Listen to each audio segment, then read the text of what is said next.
Xem mấy cân thì đây. Con vịt đây mấy cân? Em không biết là chưa hỏi giá, không chưa hỏi tiền.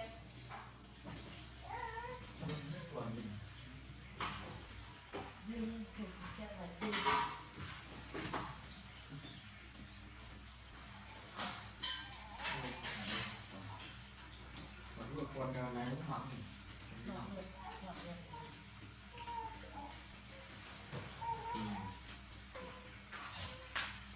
Cái quần kia mới mặc hôm qua. Không cần cái bao gạo gì đổ vào kia cho nó ăn khác, còn cái bao gạo gọi bao gạo ngon hơn đi. Lâu bao tí rồi đổ vào. Con đi mắm qua.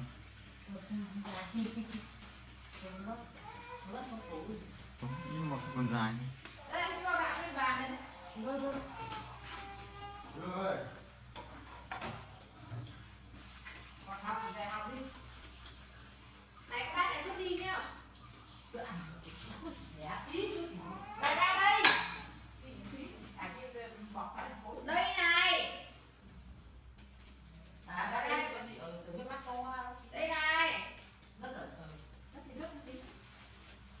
Cố tiếp nữa.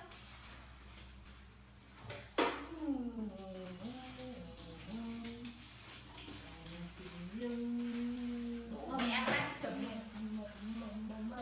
nhá.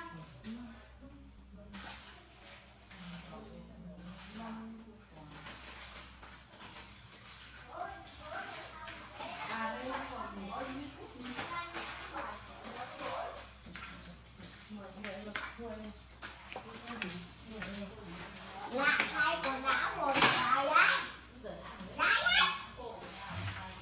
Nha, cần đi phở nhiều nha, không là ăn bánh nha, cần bỏ vậy.